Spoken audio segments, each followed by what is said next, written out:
Hi, my name's Brian Fraser, and I'm the minister here at Brentwood Presbyterian Church in Burnaby, British Columbia.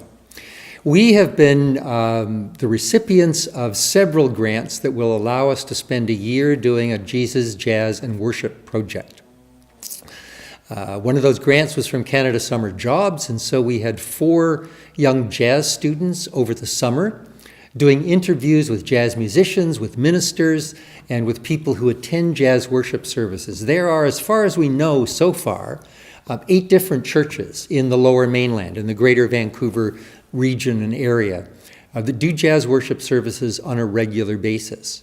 So we thought if we really wanted to look at the dynamics of how Jesus encounters people through jazz in worship, this was a good place to base this project.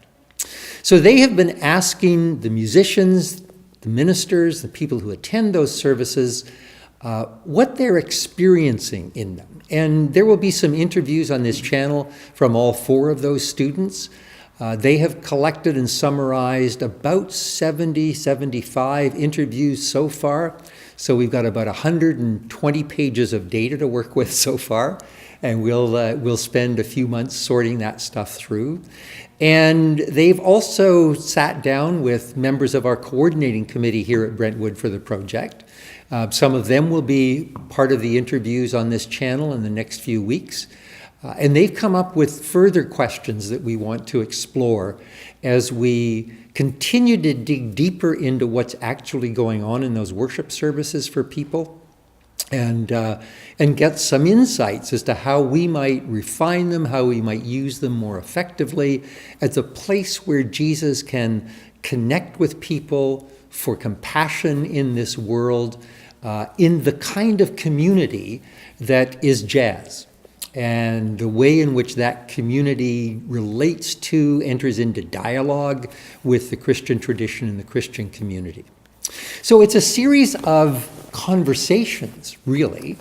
Conversations that are seen to be dialogue between the way jazz musicians experience reality, construct reality, to use language that the scholars often use, and the way in which the Christian worship traditions that have been so well researched and such wonderful resources developed out of the Calvin Institute of Christian Worship.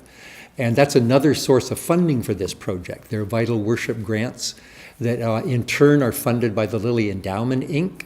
So we've gotten we've got a good-sized grant from them to do the consultation that we hope to have the end of May 23rd to 25th, and to do a series of conversations leading up to that consultation. So this is a good channel, this Jesus, Jazz, and Worship channel, a good channel to keep in touch with. We've also got a presence on Facebook. If you just put into the search line Jesus, Jazz, and Worship Project, that'll come up on Facebook. And we'll be keeping you up to date on the kinds of conversations, the insights we're generating, the ideas that we're playing with. And so we hope you'll plug in and be part of the project. Thank you.